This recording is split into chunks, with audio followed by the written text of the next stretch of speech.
हिंजवडी ग्रामस्थांची ग्रामसभा जी आहे ती आता ग्रामपंचायत कार्यालयात असलेल्या छत्रपती शिवाजी महाराज सभागृहात जे आहे ते सुरू असलेले आपल्याला पाहायला मिळते। आपण पाहिलं तर गेल्या काही दिवसांपासून हिंजवडीमधील वाहतूक कोंडी असेल किंवा पाऊस पडल्यानंतर साचणारं पाणी यावर उपमुख्यमंत्री अजित पवार असेल किंवा PMRD प्रशासन असेल हे खडबडून जागा होत आता त्याच्यावर उपाययोजना ज्या आहेत त्या करण्याच्या हालचाली सुरू केल्यानंतर या ठिकाणी पाहिलं तर अरुंद असलेले रस्ते असलेले खड्डे त्यामुळे मोठ्या प्रमाणात जी आहे ती वाहतूक कोंडी होत असते। त्याच पार्श्वभूमीवर हे रस्ते जे आहेत ते आता रुंद करण्याचा हालचालींना वेग आला आहे। काही ठिकाणी 36 मीटर रस्ता जो आहे तो या ठिकाणी होत असल्यामुळे ग्रामस्थांच्या अनेक दुकानं असतील किंवा घरं असतील यावर हातोडा पडताना पाहायला मिळणार आहे। त्याच पार्श्वभूमीवर आज ही ग्रामसभा जी आहे ती आयोजित करण्यात आली आहे। त्यामध्ये 36 मीटर रस्ता कमी करून 25 मीटर करावा यासाठी ग्रामसभेत हा ठराव जो आहे तो पास करण्याची शक्यता आज या ठिकाणी दिसते।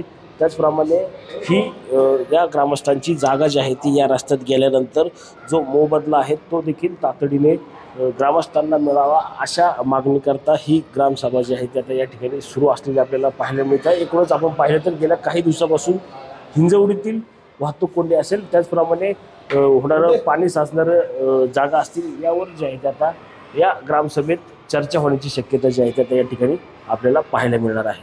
रणजित जाधव, TV9 मराठी, हिंजवडी, पुणे।